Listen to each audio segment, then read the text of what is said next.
Hey guys, Bam here. So I just want to give you some tips on the build and some stuff you can do on Leaguestar to help you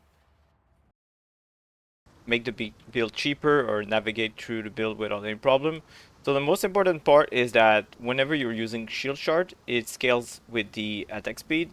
Right now on my build, I'm not using a pair of gloves with increased attack speed, but remember that it will help a lot. I'm using this Hirm Sorrow, so I sold the pair of gloves. So now this is a +1 frenzy charge, which as I said is pretty good if you can get it. If not, it's fine. Just using a straight up Hirm Sorrow will be fine. But the reason why attack speed is so good is that it will increase your shield charge. So at first you can see shield charge not that fast, but once you get a couple of frenzy charges, it will be super fast. Right? You can see, okay. And there's something specific to like mine build that you can do. You can actually cancel the attack of throwing the mines, and I'll show you exactly how it works. In the settings before like jumping to your characters, there's a predictive mode you can do, and I'll show you how you can do it. You cannot do it while being like in the game. You can only do it while before entering the character screen, okay? So I'll show you. But as you can see, it goes pretty fast, right? I throw down the mines and then I just charge it. And that's why the build is like super fun to work with, because it's a really fast build. So I just wanted to show you how to actually use that, and then we can move on to the next point.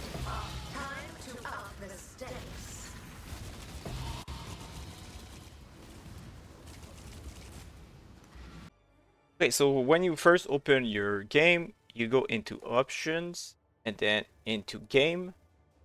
You will come here at networking mode and you select predictive. So sometimes it will like rubber band you, but most of the time it will save you a bunch of time because, as I said, you can cancel the animation of throwing the mines and then straight up shield charge. So if you want to play this build, I would suggest doing this. If the rubber banding, so meaning you go back in time because like the server is trying to figure out where you actually are, it will happen sometimes, but if it annoys you, you can just make it normal and auto, but I like using predictive with this build. So this is how you do it, and once you're done, yeah, you just save and then start playing. Okay, the next thing I want to talk about is that I actually had made a mistake into the POB. So like I had taken an old POB and actually worked through it, and I had those 3 points allocated at first. So maybe some people find out the mistake, but I had those 3 points allocated because last time I used POB, it was for a trapper instead of a miner, so I had those and I forgot to remove them. Now I fixed the problem, but if you picked up the POB from the day one of the video guide, it will have those 3 allocated, so make sure you pick up the newest version. So I changed the POB on the old video. I will also link the POB on this video. So yeah, just make sure you do not pick those as they do not grant anything for your build. Alright, the next thing is that this build scales up gem level. So if we look at my Exsanguinate, for example, is level 30. Okay, so this will do a way more damage than if your Exsanguinate is like level 20 or 17 or 18 or something like that. So EXP is super important on this build. First, because it gives you more passive points, but the other thing is just gem levels in general. Yeah, we're not like, it's not like an attack build, like let's say a bow character which relies on his weapon. We do get some benefit from having a good weapon, but most important part, as I said, is the gem levels. And the same goes for the supports too. So make sure you do a bunch of EXP. Even if you die, it's fine. Of course, it's better if you don't die, but you don't lose EXP when you die on your gems, only on your character. So what you can do is get a level 20 or 21 Exsanguinate as fast as possible.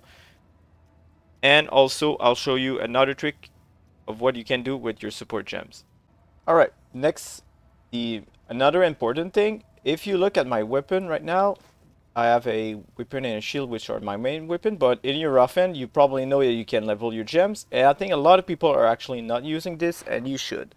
And the most important thing you can do with this is actually level gems for yourself. You could level other gems for profit too, but if you level support gems for your own build, it will do something super cool. If we take this for example, we'll just buy the support gems that we need because we can always sell a support gem with a GCP, Gem Cutter Prism, when it's level 20, and then we will receive back a level 1 with 20 quality, right? Most people know about this, but and if you stack, you can actually stack a couple of them and then sell them, and it will work just fine. Okay, that one, since as I said, it's a skill gem, you won't be able to sell it because they removed that recipe for skill gems. It only works for supports now. So as you can see, and there we go. Make sure you always double check at top if it's not, like as you can see here, if it's not the right gems is showing up, it means you didn't do the recipe right. So it only works with support gems. So that one is a skill gem, it will not work. We'll just sell this, right? And then you can see we get a level 1 with 20 quality, okay? Well, you can use that to do something very cool for the build. So first, we'll buy a bunch of supports. So we'll check what supports we're using, and then we'll just buy them. So charge mine.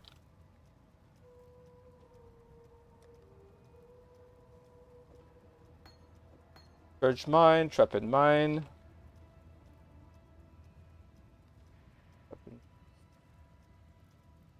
There. Okay, charge mine, trap in mine damage, high impact.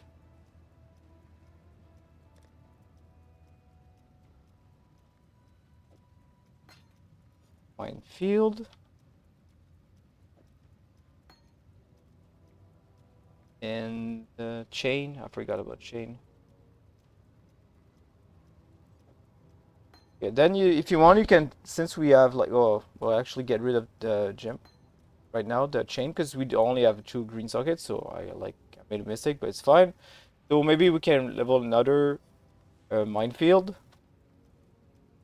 and just put that into our offhand.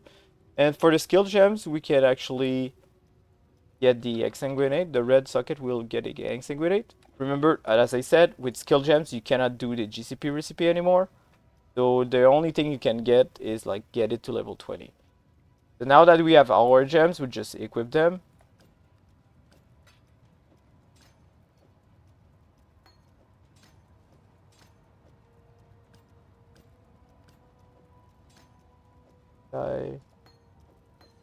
Normally I would have another blue gem. I didn't really check the color of them, so mistakes happen. But yeah, so I would pick up like maybe another blue gem or just change the color of this one to be able to change the star trap. So I'll just do just that. But those items should be laying around in your stash or like laying on the ground, so you don't have to invest something into it. Trying to get green, blue, red. All right, now you can see this is fixed. All right, so you just leave it at is in your offhand and we'll level. And I suggest doing this as soon as you get the one you will be using. And the reason for that is that once your support gets to level 20, you want to do the GCP recipe. But what happens when you do it? You lose a bunch of damage, right? So what you can do instead, if you don't want to lose that damage, you could run like lower tier map until you get up to a damage that's comfortable for you. But what you can do is just use one of the level 20 and the other one you GCP it. So sell it with a Gem Cutter Prism. You do the vendor recipe.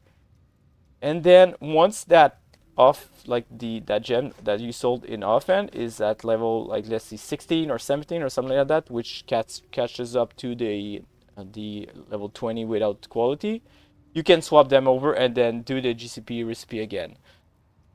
So that's a good way you can like save a bunch of currency. And now that like Gem Cutter Prism are way more rare than they used to be, and they're more valuable because on skilled gems there's no way to get it to 20 quality aside of finding it on the ground or buying from another player. The only other way is to actually use Gem Cutter Prism on your own skill gem, right? So this is why Gem Cutter Prism are more valuable. So you can save a bunch currency doing this. And also, if you do this right, if you buy this socket, these support gems at the same time you buy, like if you buy 2 of them at the same time, you will not get a DPS drop. Okay, so now for the super sweaty version, you can actually get a bow with 6 socket and this quiver. This is one of the 2 quivers that have sockets. The other one is just the Malloy mechanism, but the replica one. So you can color those as you want. So as you can see, whatever you need. So now instead of having 6 sockets in your offhand, you will actually get 9. So if you look, now we actually can use 9 sockets. So you could be leveling, like, let's say a bunch more of Exsanguinates. That way you can corrupt it maybe to get a level 21. So with those tips in mind, I think you should have a really good leg start. Remember that the most important thing is gem level, and you should be fine. So yeah, focus on EXP early on. And if you're not subscribed yet, consider subscribing to the channel. And as always, take care, guys.